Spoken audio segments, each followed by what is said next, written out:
Welcome back to the Get Real with Todd podcast. I'm your host, Todd Schuster, and happy holidays to everybody. Today is December 20th, and we just had Hanukkah last week. We've got Christmas coming up, New Year's. It's a crazy time of year, a lot of fun, getting time to spend with family and friends, and then get reinvigorated for the new year and set new goals, whether they be business or personal or athletics, whatever it is. It's a busy time of year. So the Get Real with Todd podcast. This is our second episode, and if you haven't listened to the first one, we really talked about how I started the company, my wife and I, Stacy and I, and the struggles we had, the successes we've had, and in doing that, I was thinking, being an entrepreneur, a business owner, it's a tough business. It's tough getting up and going, and sometimes people see your success and go, "Man, I'd love to be doing what they're doing. It looks like they got the world by the tail, and they're just doing amazing things." And you see superstars, whether they be actors or singers. You're like, man, they just have the life, and they're just killing it. And not too often do we really look back and see the struggles that someone had to go through to be where they're at. And that's really where this podcast came from. Is I wanted to interview agents in our company and find out what it is that has helped them see success in their business and what struggles they've had in getting there, because it's not easy. This career of being a realtor is extremely difficult. The turnover rate is extremely high. We've always heard it. But then you see some agents that are just, doing amazing things. You're like, oh, they must have had, family or friends or something special in their life that made it easy for them. And they're just, unique in that things come easy to them. And I don't think so. I think people work really hard in whatever entrepreneur business that they undertake. And that's what I wanted to make this podcast about, is interviewing people that have gone through struggles to get to the other side and see success. And so I'm really excited about this podcast.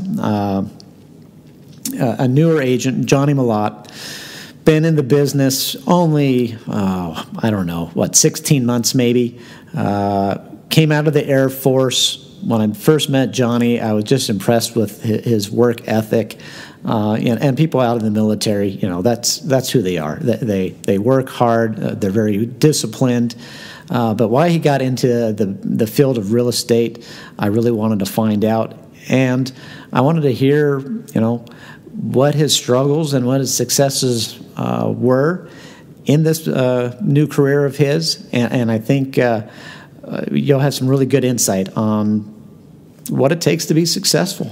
And I would definitely say Johnny is successful, and it didn't come easy. So Johnny and his wife Karen and my wife Stacy and myself, we had dinner and enjoyed each other's company, and then got to ask some great questions of Johnny. And I hope you enjoy his insights. And again, happy holidays to everyone. This is the Get Real with Todd podcast.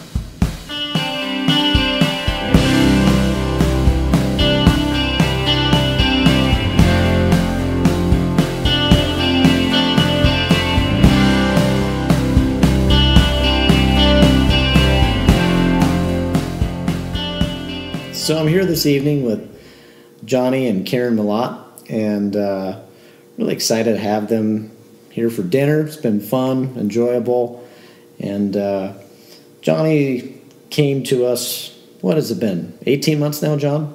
Mm-hmm. Yep. March of 2016. Yep. So March of 2016. Right. Retired from Air Force, Mm-hmm. 20 years. And 25 days. And 25 days. Amazing that you can remember it that closely. Yeah. What did you do when you got out of the Air Force? When I got out of the Air Force, the original plan was, so in the Air Force I was an intelligence analyst, which carries with it a top secret clearance. I had that for the whole career.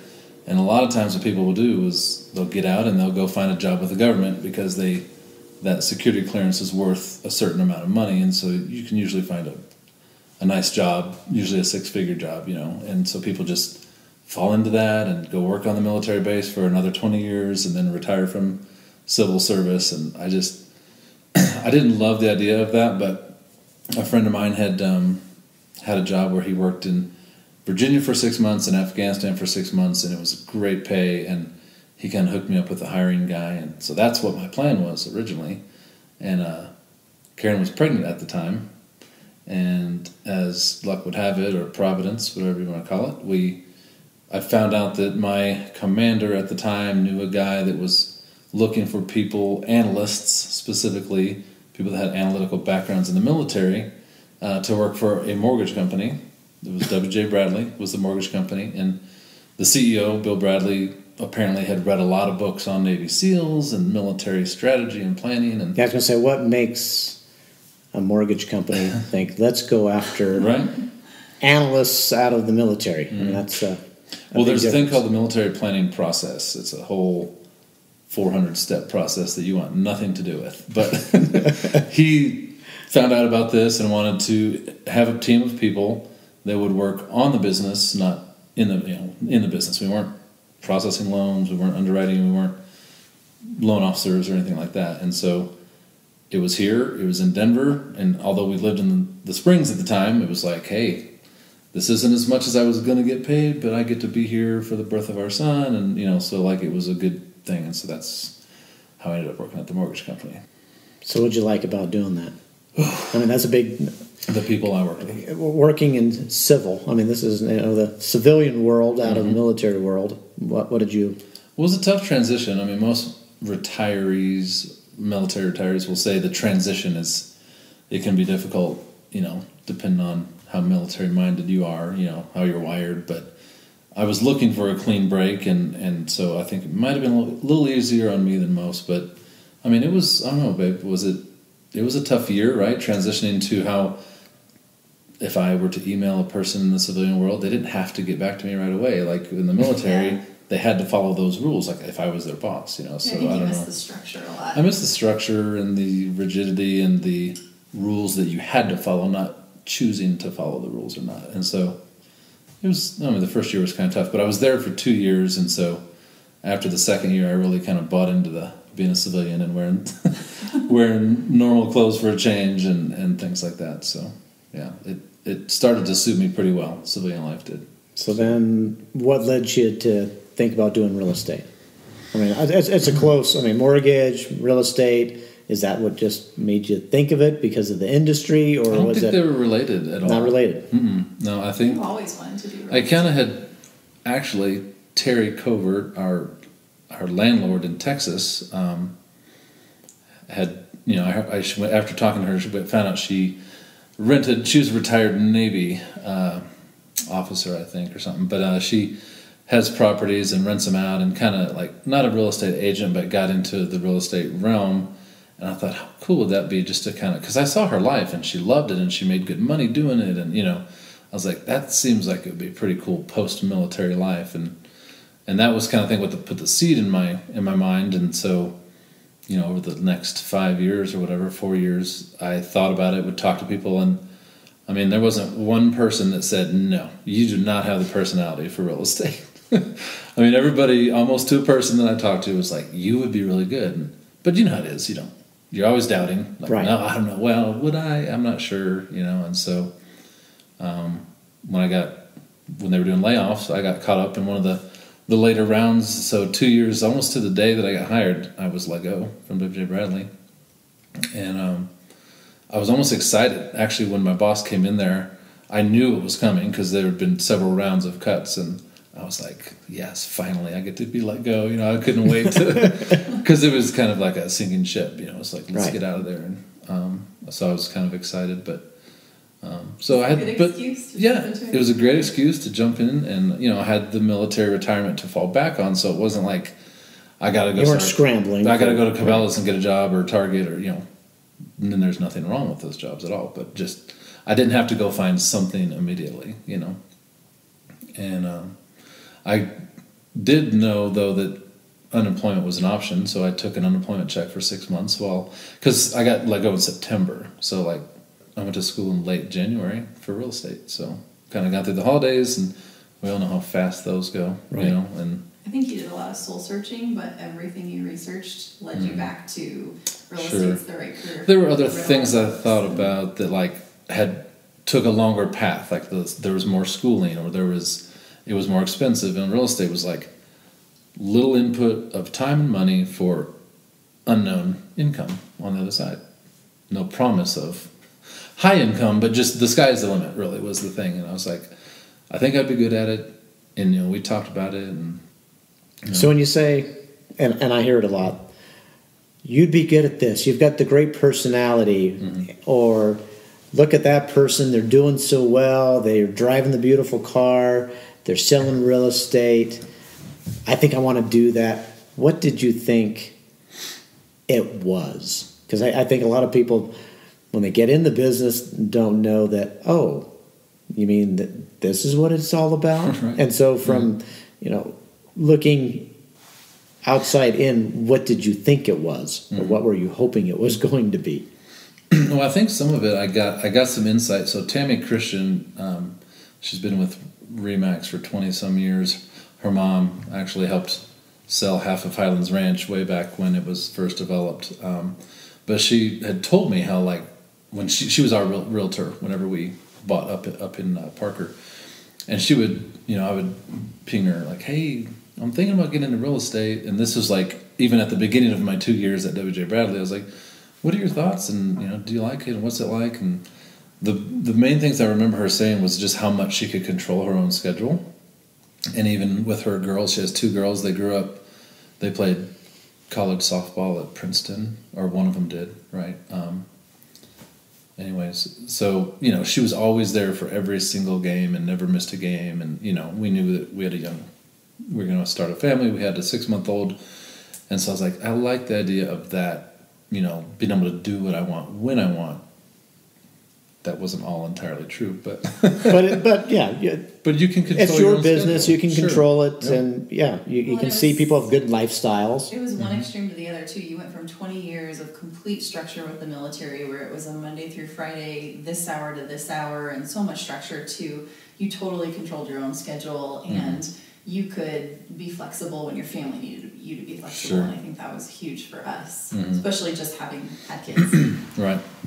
Yeah, so I think so that was my first idea of what her life was like. Not that that's every scenario, but I like that was so I picked up something there, right? And then just I think what I really liked the most was the freedom to wear what I wanted to wear and do what I wanted to do. After 20 years of being right, honestly, that was uniform. like what I wore to work was a very important part of my decision, and so. I mean, I knew that there was also good potential for money, and if everybody was telling me that I was going to do well, then perhaps maybe there's even a greater chance that I might make good money on the other end. And so I don't know. I don't think it has been everything I thought it was going to be. There are definitely some things that are different, especially when you start dealing with buyers and sellers, and just the nuance of it is there's a lot of things I think we can complain about as realtors, which we shouldn't, because it's all kind of relative.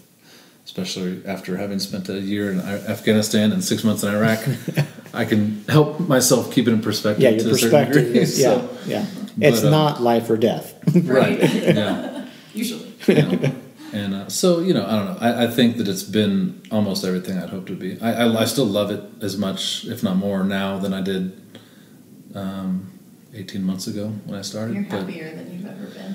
You love Yes, I'm not a cynic. I used to be a very cynical person when the tail end of my military career, and she's seen a huge change in me since I retired and gotten into real estate. And So let's go back 18 months then. So we meet, we talk about the company. You decide to join our company. You sit down for the first time with your mentor, Stacy, who is going to kind of give you a little bit of guidance, a little bit of direction of what this is all about. How did that first meeting go? I mean, I remember when I met you I was excited to meet you. Having military family, my sister in the military, my brother-in-law, my father, I get you guys. Mm-hmm. When you set your mind to something, you're going to do it. You can do it in a very methodical way, a very well thought out way. But then again, it's a big change. Luckily, you've been in the mortgage industry for a few years and had transitioned out of military into civilian, but it's still a very big change versus coming from the corporate. But you're sitting down with Stacy for the first time, and she's giving you just a little bit of direction, and a little bit of classes are coming up, and your head's got to be spinning about what do I do next. Well, yeah. There must have been a million questions. You want to answer this part of it? What was our first interaction like? There were a million questions because I'm a 100% guy. I think you wanted to pretty much download everything out of my brain and put it into your head. Yes, I want to plug into you with a lightning cable and like Matrix style. Because you're like, I want to do it now. I want to do it well. I don't have time to be bad at this. I don't have time to learn how to do it right. Can you just transport out everything you know so I can get to work, start representing buyers, start representing sellers, start doing a good job? Yeah. And I came in with one listing, like my buddy that wanted to, and I was like, I got to learn this now because I got to impress him and like get his household and yeah. And so I think that was the biggest challenge for me as your mentor was to get you to slow down. Sound familiar? Yeah. And to break it down into bite-sized pieces. Okay, Johnny, today you're going to do this. Tomorrow you're going to do that. Right. And no, we don't need to talk about what you're going to do 6 months from now. Let's focus on today. And so I think that was the most fun. I almost don't remember that, but like hearing it, I'm like, oh yeah, that's right. That's how it was. Sorry. No, but like Todd said, one thing that I loved about you is that I knew I could give you any task and you would complete it. It wasn't just, I'm going to pretend I'm going to do this. I'm going to, halfway do it. It was like you were all in. And to coach someone like that is so much fun. I can't imagine. It's almost shocking to me. Like, and she hears from me all the time. I'm like, how do they not do this? Like, I'm like looking at it from the side. I'm like, how do you not have professional pictures? How do you not have your house cleaned? Not to mention when somebody, like, all the time or just on a daily basis, but, like, when you're having photos taken of it, So it's just, it's been... I think that's part of the transition, too, is, like, understanding that everybody's a little different and not everybody's wired like a military person might be. And so maybe there's still some transition going on. It'll probably never change. You do something since you're 18, it's kind of part of you for the rest of your life, so... But no, I think it worked to your advantage, 100%. It's working. So you said... Your first appointment, you've already got a listing or somebody who wants to list their house. Mm-hmm. And in this business, it's amazing how hard it is for some people to talk to people they know and like and trust, their friends, their family, and tell them what they do. But here you've got a listing before you're even ready to go work. What was that conversation like to go talk to your friend or whoever this person was and say, hey, hang on, I'm getting my license. I don't know a thing, but I want to help you. Is that not pretty much, Exactly how it went, yeah. Like, I am getting my license. I'm probably going to be doing real estate, like, next month, like one of those things. He's right. Like, well, we want to move, and, he was Steve Spanovich, friend of mine from W.J. Bradley. That's where I met him. Air Force retiree as well, and they were moving to Florida, and he didn't have to move in a specific time, but I think he kind of pulled the reins back and waited, and then we got into the conversation about, I think it was one of our first conversations about it was he wanted to go with one of the, like a Readify or, trying to put as much money in his pocket, and huge experience, right? Learning all the ins and outs of just the contractual conversations with the buyer's agent and, picture taking, just all that, your first listing. So it was. But you not knowing amazing. anything about this business, what gave you the confidence? And we talked about this here at the last sales meeting, confidence. Mm-hmm. Obviously, you didn't have skills, you didn't have the knowledge, you didn't have the experience of being a realtor, but you had confidence to be able to talk to this person and say, I'll help you. Now, whether you charged them a hefty fee or what you were worth and all, we can talk about that later, but you had confidence to talk to somebody and say, I can help you. What was that? Where did that come from?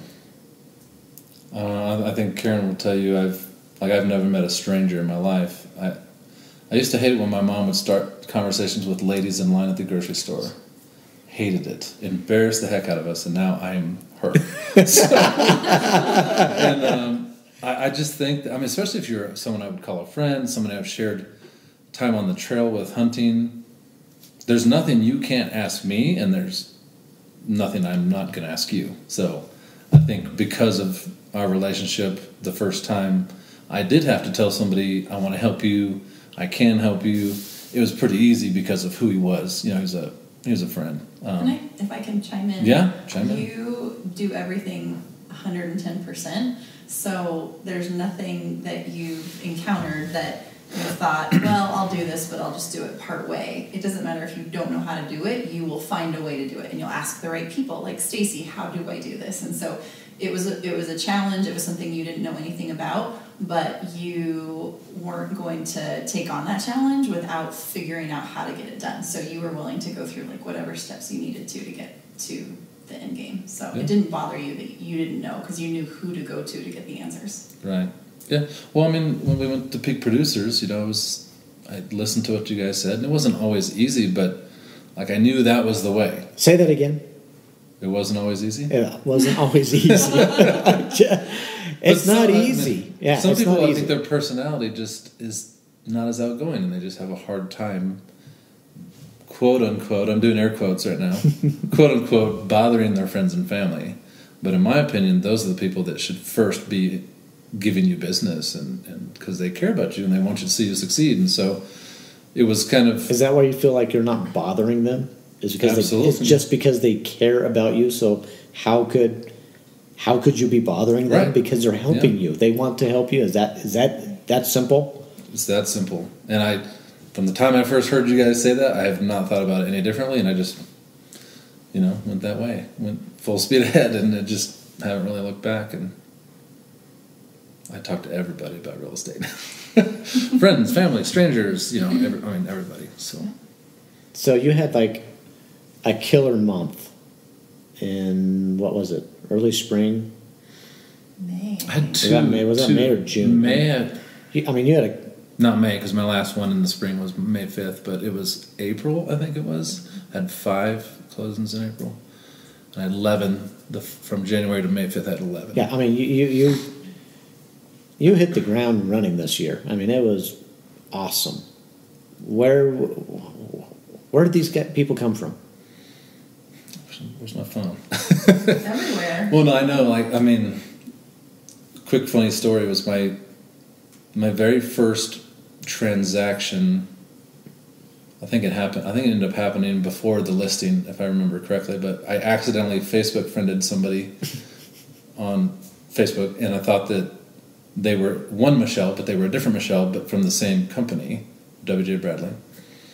Come to find out, they had recently inherited some money. We're looking for a realtor. Cash buyers were my first buyers. $310,000. Yeah, and so that was just kind of out of the blue. But other than that one, there's I think been a more concerted effort via referral or friend of a friend or coworker of Karen's. I've sold a couple of her one of her coworkers. So good support from your wife. Mm-hmm. Your wife's a good referrer. She's my biggest fan. Yeah.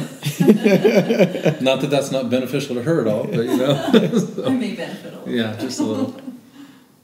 But yeah, I mean, once I didn't know what I was doing. I've certainly never owned or ran a business. I just kind of started building on what I learned in Peak Producers. And so what thing, I mean, there's so much in that course.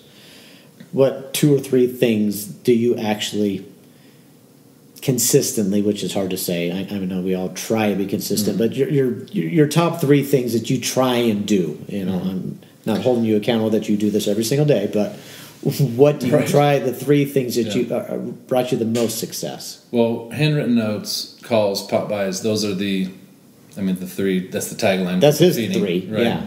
His 3. I'd probably say I'm the worst at calling. And I don't know why, but pop buys were hard to do. Notes, very easy. It came naturally for me. I've only really recently, like in the last quarter, dedicated 2 every single day.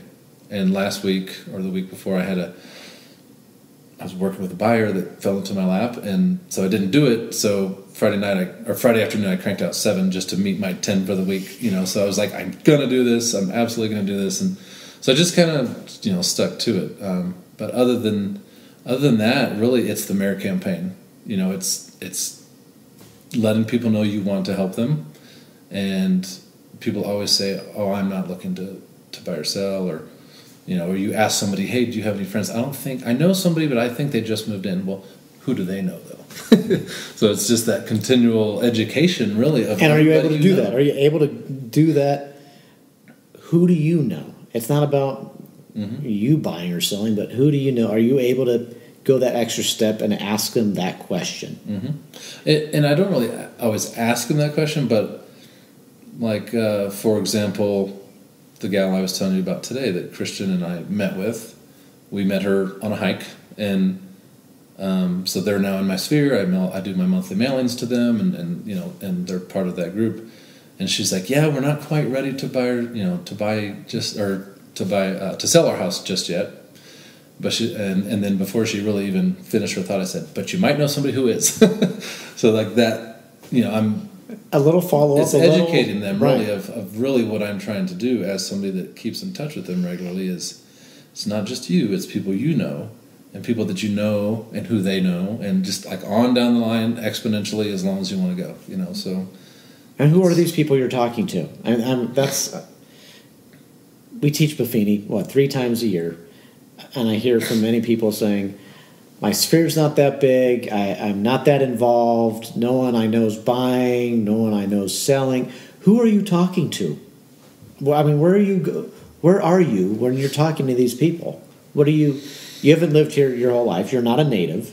No, not at all. I'm still learning the greater Denver area. Like there's streets. Pearl, where's that again? I don't know, but I'm figuring it out.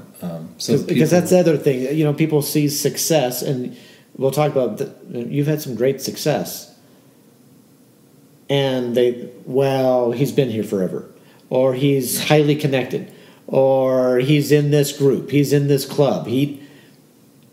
Are you highly connected? Are you in every group? So who are you talking to? Who are these people? Where do you meet people?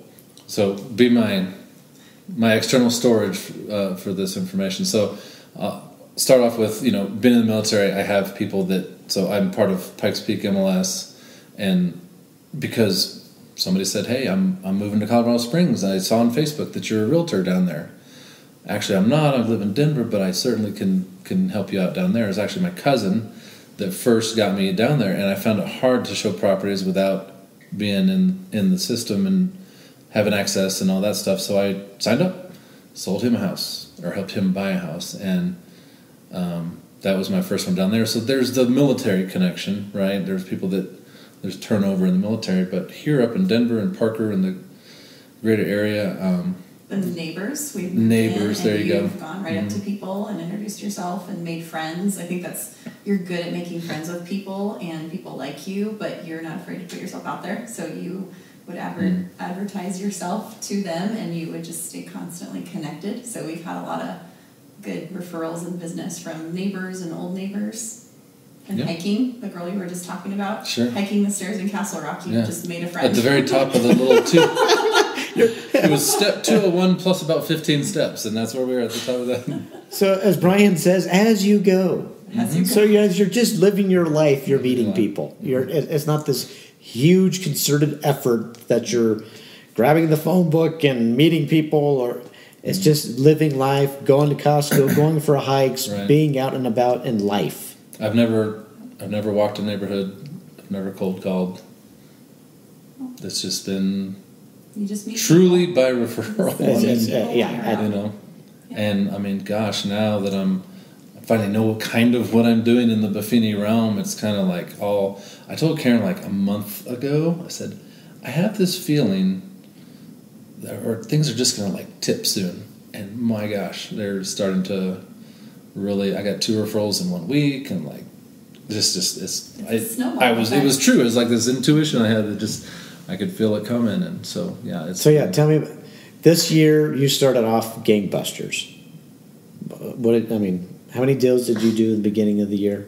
Between January and May, I did 11, maybe 3 of which were new construction that were signed last year, but came to fruition in the first quarter. And then you kind of stalled out. We moved. You moved. Right. You do a big change in this business. You go on a big vacation. You move. You have a kid. You have a health issue. Sure. You take 2-3 weeks of downtime, and it will throw you off 3+ months in your business. Easily. That's exactly right, yeah. And it's just, it is the way this business works, because if you're not constantly priming the pump, the well dries up real quick. Well, so what did that feel like when it dried up? Well, I think I started not just like taking your eye off the prize a little bit. I was kind of reading my own press clippings a little. And I thought, real estate thing's easy. 11 closings, they're just going to start rolling in every month. Where's our next vacation, And when we buying that Vail property, so you kind of start to buy into it, and, it dries up, and you're like, right. I was wrong. Suddenly you question everything. Stacy got a lot of phone calls and texts.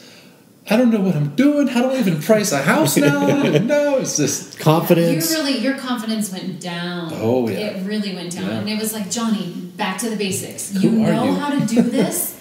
Do it. Yep. Which is funny. We talked about your confidence when you had that first listing, and it had nothing to do with your skills, had nothing to do with your real estate knowledge. All it had to do is that you had confidence in your relationships. Mm-hmm. But yet when you saw some great success and then no success for just a while, you thought it was a skill or a knowledge or a tool versus you. Right. And then you start working you again and actually writing notes and doing pop buys and events and following some of the systems, but also just knowing that, you get one person to make a comment that helps you realize like, oh yeah, I am good at this, or I do, people do like me, or whatever, you're like, okay, and then you kind of get rolling again, and then snowball, it just keeps going.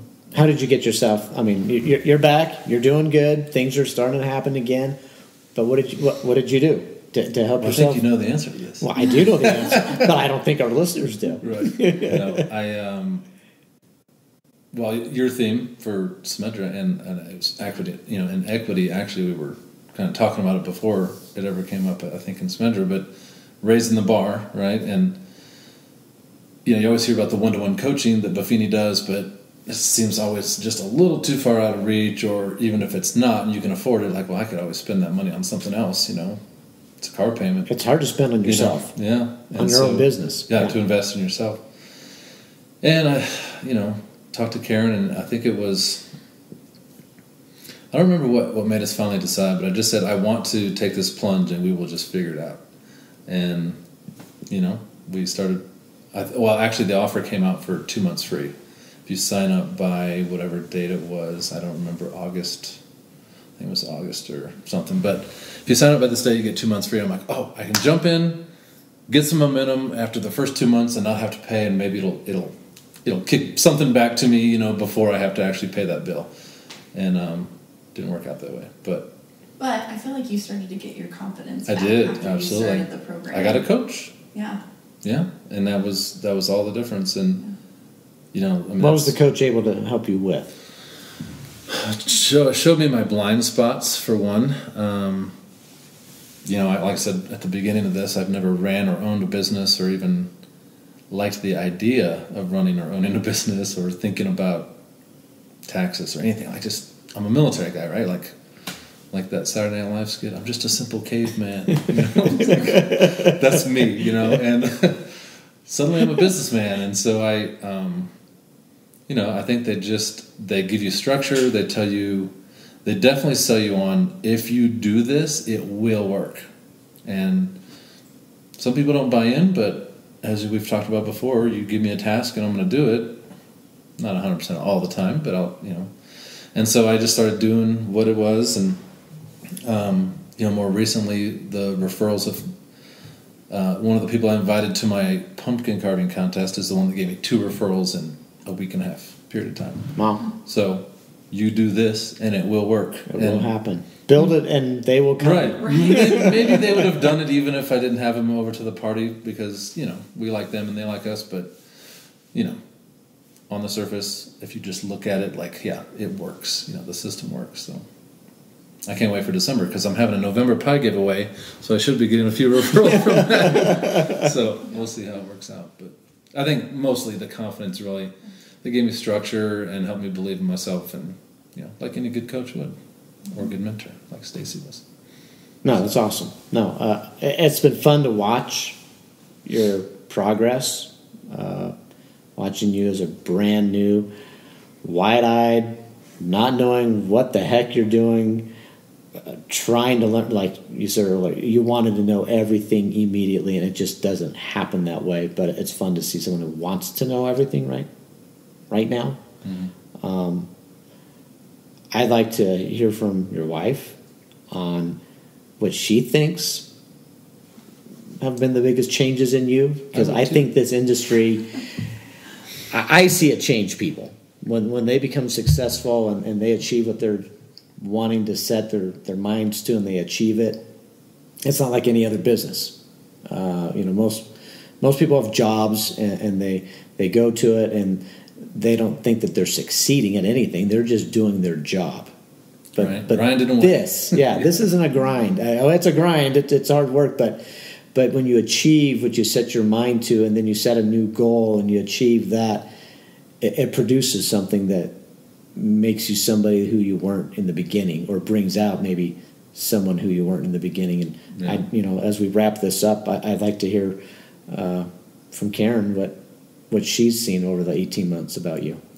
Before you answer that, could I just say one thing, because you've made a really good point, and it's something to the effect of, you have to set new goals, because you can never think that you've arrived and there are no more goals to be made. And I think when I looked away for a moment and felt confident that I had arrived and I'm standing on top of that hill, no, that's a false peak that you're looking at. You're not there. And I think that, if anyone's listening to this that is approaching that point in time, or they're almost there, set new goals and shoot higher, raise the bar. I made that mistake of whew, I made it. We've done the incline, in the springs, and there's that false peak there. And it's kind of the same feeling. But I think we had the conversation about you're only moving forward if you're moving forward. If you're standing still, you're actually moving backwards. Yeah. So you can't just stand still and imagine that everything's going to stay the same. You have to continually be setting goals and moving forward. But to answer your question, I have never seen Johnnie happier. It's been so cool just to see this change in his just zest for life and how excited he is. And I've always had this motto in my life that I want to work in order to live my life. I don't want to live my life in order to work. And I feel like both of us for a period of time were living our lives in order to work. It was all about work. And in this career, I feel like your work is enabling this amazing life for you. And you love life, and work can be a part of your life, but it doesn't take over your life. And I love that, because you're happy, our family's happy, you have this flexibility for our family, and you can be there for our family. You have this career that's fulfilling and satisfying, and it gives you something to strive for every day. And so it's been challenging. There's been ups and downs and arguments and where do we go from here? But seeing all the good and the bad, I wouldn't have wanted it to go any other way. There's not a better career that you could have chosen, and it's definitely been the best choice that I think we could have made. I like what you said about the work-life balance. I mean, I don't feel like I go to work. When I tell our oldest son, who's almost 4, Logan, Daddy's got to do some work. I don't ever have to say because then going to work is like this departure from him, and he loves Daddy right now. And so, if I have to do something where I leave, I say, Daddy's got to do some work, but I'll be back in a little bit. It's never that gone to work, come home, gone to work, come home, that back and forth. And it's just like life is work and work is life. And and our family gets to be blending, a part of it. yeah. I think the other weekend we all went and looked at a model home together that one of your Logan clients loves was model speaking homes. about. It was so fun. Future realtor there. Well, that's why we get in this business. We love houses. We like looking at homes and talking to people. That's right.